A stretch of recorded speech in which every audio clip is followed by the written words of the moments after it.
안녕하세요. 옛날 야담에 오신 것을 환영합니다. 부모님조차 진짜 아들을 알아보지 못한다면 믿으시겠어요? 오늘 이야기는 작은 오해로 집을 나간 아들과 그를 똑같이 닮은 가짜 아들, 그리고 모든 진실을 알고 있는 단 한 사람, 바로 그의 아내에 대한 이야기입니다. 모두가 등을 돌린 상황, 그녀는 어떻게 이 기막힌 사기극을 밝혀냈을까요? 지금 바로 귓불 밑의 점 이야기 시작합니다. 옛날 어느 마을에 벼슬에서 물러나 부유하게 살고 있는 김선비가 있었습니다. 그는 덕을 많이 쌓아 칭송받는 인물은 아니었지만 그렇다고 딱히 비난받을 만한 일을 하지도 않았습니다. 그는 오랜 세월이 지나서야 이하늘이라는 외아들 하나를 얻었습니다. 학식이 높고 재산도 넉넉했던 김선비는 아들 하늘이가 장차 과거에 급제하여 가문을 빛내주기를 바라며 온 정성을 다해 아들을 가르쳤습니다. 하지만 부모의 바람과는 달리 하늘이는 마음씨는 착했지만 글 공부에는 그다지 흥미를 느끼지 못했습니다. 세월이 흘러 하늘이가 혼기에 이르자 김선비는 아들이 혼기를 놓칠까 걱정되어 글 공부는 잠시 미루고 혼사를 서둘렀습니다. 하늘이는 최은하라는 현숙하고 단아한 외모의 아내를 맞이했습니다. 아들이 혼이 나자 김선비는 다시 하늘이를 불러 타일렀습니다. 아들아, 이제 너도 가정을 꾸렸으니 스스로 내 삶을 책임져야 한다. 그러니 더욱 학문에 매진하도록 하거라. 하지만 부모가 아무리 타일러도 혼이 난 뒤로 하늘이는 책을 멀리하며 점점 더 글 공부와 담을 쌓았습니다. 그런 아들을 보며 김선비 부부는 시름이 깊어졌습니다. 마침내 그들은 하늘이를 유명한 절에 보내 마음을 닫고 학문에 정진하게 하기로 결심했습니다. 하늘이는 아버지의 명을 거역할 수 없어 사랑하는 아내를 두고 마지못해 절로 들어갔습니다. 하지만 그곳에서 책을 펼치기만 하면 아내의 모습이 마음속에 아른거려 도무지 글 공부에 집중할 수가 없었습니다. 이제 갓 20을 넘긴 청년이 혼이 난 지 한 달도 채 되지 않아 아내와 떨어져 지내니 그리움과 상심에 병이 나고 말았습니다. 그는 살이 빠지고 얼굴이 수척해져 누가 보아도 중병에 걸린 사람 같았습니다. 이를 본 절의 주지인 대정대사가 물었습니다. 내게 무슨 병이 있느냐? 젊은 사람의 안색이 이리도 좋지 않다니. 하늘이는 대사에게 아내 생각에 도무지 학문을 할 수 없다고 모든 것을 털어놓았습니다. 대사는 이야기를 듣고 하늘이를 안쓰럽게 여겼습니다. 당장 집으로 돌려보내고 싶었지만 하늘이의 아버지가 간곡히 부탁했던 터라 마음대로 돌려보낼 수도 없었습니다. 잠시 생각에 잠겼던 대사가 말했습니다. 내가 매일 밤 몰래 아내를 만나게 해준다면 학문에 전념할 수 있겠느냐? 하늘이가 서둘러 대답했습니다. 물론입니다. 그렇게만 해주신다면 더욱 학문에 정진하겠습니다. 그리하여 하늘이는 낮에는 절에서 글 공부에 매진하고 밤이 되면 몰래 집으로 돌아가 아내의 방에 숨어들었다가 새벽녘에 다시 절로 돌아왔습니다. 하지만 꼬리가 길면 밟히는 법. 2달쯤 지나자 이 일이 부모에게 발각되고 말았습니다. 김선비는 걱정했습니다. 우리 집안에 단 하나뿐인 아들인데 저 녀석이 학문에 정진하지 않으면 가문이 흥할 수 없다. 절에 들어가서까지 아내의 방을 몰래 드나드니 이를 어찌하면 좋을꼬. 아들이 밤마다 절에서 몰래 며느리의 방으로 오는 것을 지켜본 김선비는 몹시 걱정하며 아들이 다시는 집에 발을 들여놓지 못하게 할 계책을 생각해냈습니다. 며느리 방에서 아들을 잡아 혼을 낼 수도 있었지만 오히려 역효과가 날까 두려워 다른 방법을 썼습니다. 김선비는 아들이 집에 돌아올 시간에 맞춰 자신의 신발과 지팡이를 며느리의 방창턱에 놓아두었습니다. 마치 자신이 며느리의 방에서 담소를 나누고 있는 것처럼 꾸며 아들이 감히 방에 들어오지 못하게 하려는 의도였습니다. 과연 밤이 되자 하늘이는 또다시 몰래 집으로 돌아왔습니다. 하지만 그 광경을 본 하늘이는 아버지의 의도와는 전혀 다른 방향으로 오해하고 말았습니다. 그는 생각했습니다. 아버지가 나를 절로 쫓아낸 것은 내 아내를 탐했기 때문이었구나. 두 분은 더 이상 내 부모님도 아니다. 정말 너무나도 잔인한 분들이다. 그릇된 생각에 사로잡힌 하늘이는 글 공부도 부모도 모두 버리고 깊은 산으로 들어가 스님이 되어버렸습니다. 아들이 갑자기 사라지자 김선비 부부는 비탄에 잠겼습니다. 사람을 풀어 사방을 수소문하고 방을 붙여 널리 알리고 하늘이가 숨어 있을 만한 곳은 모두 찾아다녔지만 아무런 소식도 들을 수 없었습니다. 그때 김선비의 동생이자 그 고을에서 소문난 건달인 김달수라는 자가 있었습니다. 그는 나이가 40이 넘도록 장가도 가지 않고 하는 일 없이 빈둥거리며 살았는데 어느 날 밤 불쑥 형을 찾아왔습니다. 형님, 조카 하늘이가 집을 나갔다는 소문을 들었습니다. 제가 반드시 찾아올 테니 말 한 필과 노잣돈 1000냥만 주십시오. 평소 같았으면 김선비는 이 쓸모없는 동생의 말을 믿지 않았겠지만 지금 처지에서는 다른 방도가 없었습니다. 좋다, 내 주모. 내가 내 아들만 찾아온다면 무엇이든 아깝지 않다. 김선비는 아들만 찾을 수 있다면 재산의 절반을 내놓아도 아깝지 않다고 생각했기에 이제는 이건달 동생이 고맙기까지 했습니다. 달수는 큰 소리를 치며 조카를 꼭 찾아오겠다고 장담했습니다. 그러나 강사는 변해도 사람의 본성은 변하기 어려운 법. 달수의 못된 버릇이 어디 가겠습니까? 그는 조카를 찾는 일은 뒷전이고 열흘 만에 1000냥을 기생집에서 모두 탕진해버렸습니다. 그러고는 뻔뻔하게 형을 찾아와 더 많은 돈을 요구했습니다. 조카 하늘이는 분명 팔도강산 어딘가에 숨어 있을 겁니다.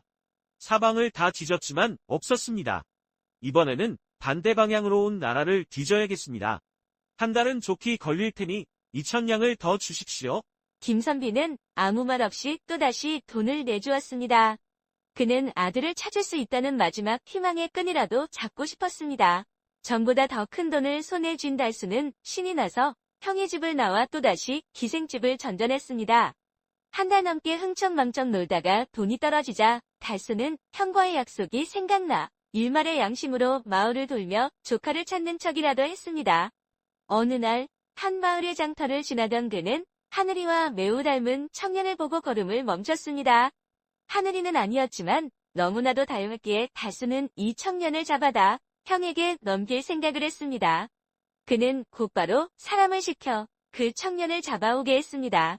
달수 앞으로 끌려온 젊은이는 죄를 짓고 도망다니던 신세였습니다. 건장한 산에 둘이 갑자기 나타나 팔을 붙잡고 끌고 가자 그는 죄가 있는지라 자기를 잡으러 온 줄 알고 싹싹 빌었습니다. 달수는 이 청년이 무슨 죄를 지었는지 관심도 없었습니다. 그는 그저 돈이 떨어졌으니 이 청년을 담보로 돈을 더 뜯어내면 그만이라고 생각했습니다. 달수는 즉시 청년을 주막으로 데려가 조용히 말했습니다. 지금부터 내가 하는 말을 명심하거라. 내 말대로만 하면 내 죄는 평생 숨겨질 것이다. 내 말을 들으면 내 운명도 바뀔 수 있다. 달수의 말에 청년의 얼굴이 환해지며 그는 서둘러 달수에게 절을 했습니다. 분부만 내리십시오. 명심하고 그대로 따르겠습니다. 달수는 계획이 순조롭게 진행된다고 생각하며 청년에게 형의 집에 가서 자신의 아들 행세를 할 방법을 자세히 일러주고는 그를 데리고 김선비의 집으로 향했습니다. 대문에 들어서자마자 달수는 큰 소리로 외쳤습니다. 형님, 형수님. 제가 조카 하늘이를 찾아왔습니다. 김선비 부부는 뛰어나와 달수와 함께 온 청년이 가짜라는 사실은 꿈에도 모른 채 그의 얼굴을 어루만지며 눈물을 그치지 못했습니다. 그도 그럴 것이 그의 얼굴이 기이할 정도로 하늘이와 닮은 데다 씻지 못해 꾀죄죄한 모습까지 더해져 그들이 가짜임을 전혀 알아차리지 못했던 것입니다. 대체 어디 갔다가 이제야 돌아왔느냐? 이리 오너라, 내 아들아. 소란스러운 소리를 듣고 찾아온 이웃들조차 그 청년을 의심하지 않았습니다.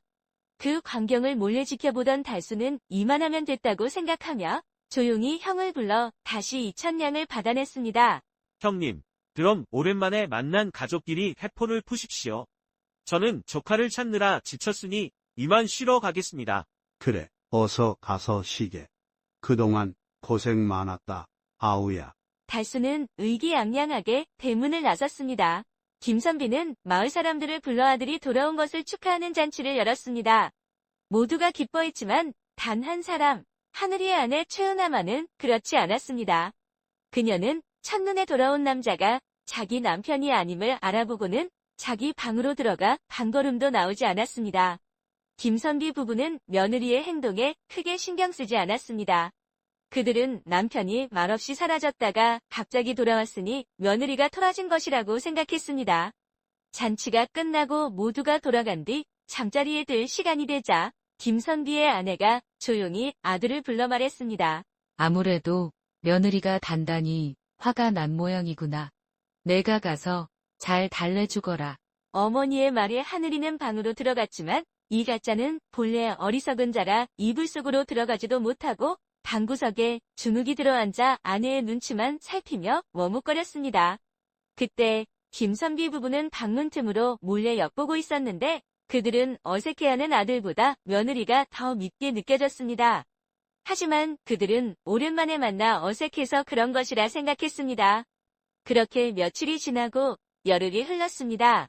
김선비 부부는 아들 내외의 상황이 여전히 좋지 않고 이상하게 보이자 다시 하늘이의 방문 틈으로 엿보았습니다. 이상하게도 두 사람은 열흘 전 처음 만난 날처럼 방 양쪽 구석에 앉아 말 한마디 나누지 않고 있었습니다. 그 광경을 본 김선비는 불현듯 불길한 예감에 휩싸였습니다. 도저히 믿을 수가 없구나. 금실이 좋던 것들이 어쩌다 저 지경이 되었을까. 분명 아들이 없는 동안 며느리에게 다른 사내가 생긴 것이 틀림없다.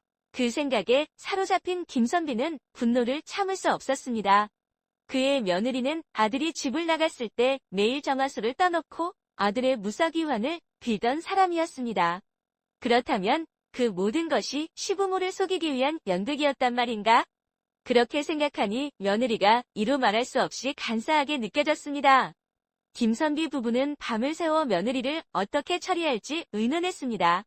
마침내 두 노인은 이 괘씸한 며느리를 관아에 고발하여 벌을 주기로 결정했습니다. 이 사실을 알게 된 은하는 너무나도 기가 막혀 말을 잇지 못했습니다. 그녀는 서둘러 시부모에게 모든 사실을 털어놓았지만 오히려 더 나쁜 여자로 몰릴 뿐이었습니다. 이 이음망한 것. 이제 변명할 말이 없으니 괴상한 소리를 지어내는구나. 내가 정령 귀신에 씌었거나 정신이 나갔구나. 감히 눈을 부릅뜨고 돌아온 남편이 가짜라고 말해. 분명 다른 놈과 정을 통했으니 정신이 나간 게지. 한번 며느리를 의심하기 시작한 두 노인은 입에 담지 못할 악담을 퍼부었습니다. 이 지경에 이르자 은하는 더 이상 어떤 말도 소용없음을 깨닫고 저항 없이 포박되어 관아의 옥으로 끌려갔습니다. 그녀는 매일 밤 얼굴도 보기 싫은 낯선 남자와 마주하는 것보다 차라리 옥에 있는 것이 낫다고 생각했기 때문입니다. 은하에 대한 판결은 열흘 뒤에 내려질 예정이었습니다. 김선비 집안의 사정을 잘 아는 마을 사람들은 모두 며느리가 사형을 받아야 마땅하다고 입을 모았습니다. 지금껏 마을에서 남편 있는 여인이 외도를 한 전례가 없었는데 그녀가 마을의 순결한 전통을 깨뜨렸기 때문입니다. 한편 그 무렵 민준이라는 활달한 소년이 무술을 배우기 위해 몰래 집을 나와 산속의 절을 찾아가고 있었습니다. 그는 오직 좋아하는 무술을 연마할 생각에 곧장 나아가 마침내 산속의 한 절에 도착했습니다. 그곳은 바로 김선비의 아들이 몰래 숨어 지내던 절이었습니다. 하늘의 뜻이었을까? 민준이라는 소년 덕분에 하늘이는 집안의 소식을 듣게 되었습니다. 그는 부모가 아내를 관아에 고발했고 아내는 옥에 갇혔으며 어떤 놈이 자신을 사칭하고 있고 부모는 건달 삼촌에게 속았다는 이야기를 들었습니다. 그 말을 들은 하늘이의 심장은 찢어지는 듯 했습니다. 하늘이는 생각했습니다. 나를 낳고 기르신 부모님조차 알아보지 못하는데 나와 잠시 함께한 아내는 어찌 알아볼 수 있었을까?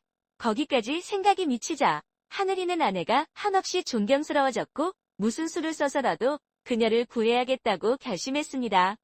그리하여 하늘이는 판결이 내려지는 날 새벽 일찍 절을 떠나 곧장 관아로 향했습니다.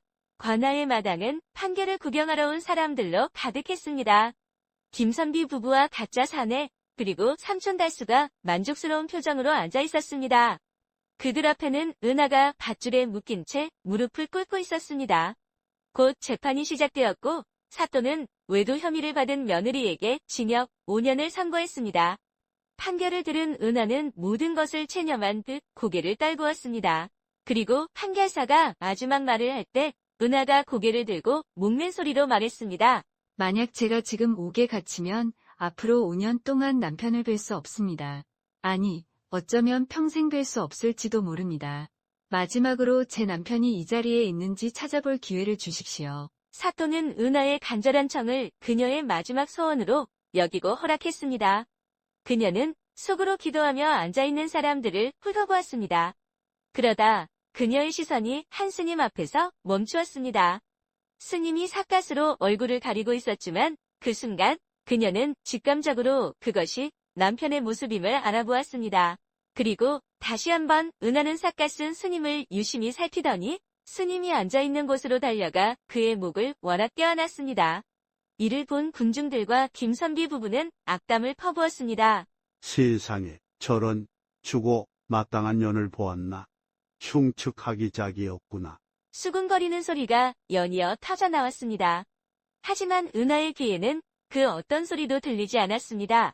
그녀는 삿갓 쓴 남자가 남편임을 확인하고는 그 자리에서 기절하고 말았습니다. 그 광경을 본 달수의 얼굴이 새하얗게 질렸습니다. 그 짧은 시간 동안 사또는 의원을 불러 정신을 잃은 은하의 맥을 짚게 했습니다. 얼마 후 은하가 깨어나자 사또는 사건과 관련된 모든 사람들을 한자리에 불러 모았습니다. 사또는 먼저 김선비 부부에게 물었습니다. 두 사람은 답해 보시오. 이 스님이 그대들의 아들이오? 아니면 그대들 옆에 앉는 자가 아들이오? 그때서야 김선비 부부는 스님의 얼굴을 자세히 쳐다보았습니다. 하지만 놀랍게도 스님과 가짜 사내 두 사람의 얼굴은 완전히 똑같았습니다. 그래서 그들은 누구라고 단정하지 못하고 머뭇거릴 뿐이었습니다. 그때 사또가 은하에게 물었습니다. 이 자가 너의 남편이냐? 아니면 저 자가 너의 남편이냐? 정신을 차린 은하는 조금의 망설임도 없이 스님 복장을 한 남자 앞으로 다가가 대답했습니다. 이분이 바로 제 남편입니다. 사또가 다시 은하에게 물었습니다. 그렇다면 그것을 어찌 증명하겠느냐? 은하는 여전히 망설임 없이 말했습니다. 시부모님께서는 남편을 낳고 기르셨음에도 아들을 알아보지 못하셨습니다. 제 남편은 오른쪽 귓불 바로 아래에 쌀알만한 작은 검은 점이 있습니다. 저는 그것을 보고 제 남편임을 알았습니다. 그 사실은 김선비 부부도 처음 듣는 이야기였고 심지어 하늘이 자신도 전혀 알지 못하던 것이었습니다. 물론 귓불 아래의 점은 다른 사람이 쉽게 볼 수 없는 위치이고 본인 스스로도 알기 어려운 법입니다. 사또는 직접 마당에 있는 스님에게 다가가 삿갓을 벗기고 고개를 들게 하여 점이 있는지 확인했습니다. 이 여인의 말이 사실이다. 사또는 자리로 돌아와 김선비 부부를 보며 스님을 가리켜 말했습니다. 이 스님이 바로 그대들의 진짜 아들이다. 사또는 달수를 추궁하기 시작했습니다. 처음에는 길고 터무니없는 변명을 늘어놓았지만 사또는 들을수록 의심이 깊어졌습니다. 단호하게 달수를 몰아붙이자 마침내 그는 모든 사실을 털어놓았습니다. 그리하여 사또는 즉시 은하를 풀어주고 반대로 달수에게 징역 5년을 선고했습니다. 집으로 돌아온 김선비 부부는 모든 일이 아들이 훌륭해지기를 바라는 부모의 진심에서 비롯되었지만 그들의 욕심이 화를 불렀고 오해와 섣부른 판단이 아들과 며느리에게 큰 상처를 주었음을 깨달았습니다. 그들은 눈물로 용서를 빌었습니다. 이 일을 계기로 하늘이는 아내를 더욱 사랑하게 되었습니다. 그는 또한 부모의 깊은 마음을 헤아려 뜻을 굳게 다지고 학문에 정진하여 훗날 과거에 급제하여 벼슬길에 올랐습니다. 이 이야기는 낳고 기른 부모는 물론 자기 자신조차 몰랐던 신체의 특징을 아내가 알고 있었기에 화를 면하고 오히려 그것이 복이 되었다는 이야기입니다. 사람들은 때로 자기 자신보다 다른 사람이 나를 더 잘 알기도 한다고 말합니다. 그 사실이 조금 불편할 수도 있지만 이 이야기에서처럼 그것이 복이 될 수도 있으니 꼭 나쁜 것만은 아닐 것입니다. 그리고 어떤 일의 전후 사정을 제대로 파악하기 전에 배우자든 누구든 섣불리 판단하고 얕보는 것을 경계해야 한다고 충고하기도 합니다. 결국 아내의 지혜가 모든 것을 바로잡았네요. 섣부른 판단이 얼마나 무서운 결과를 낳는지 보여주는 이야기였습니다. 여러분은 이번 이야기 어떻게 보셨나요? 나 자신보다 나를 더 잘하는 사람이 있다는 말에 공감하시나요? 여러분의 생각을 댓글로 남겨주세요. 오늘 영상이 재미있으셨다면 좋아요와 구독, 알림 설정까지 꼭 부탁드립니다. 그럼 다음 영상에서 뵙겠습니다. 감사합니다.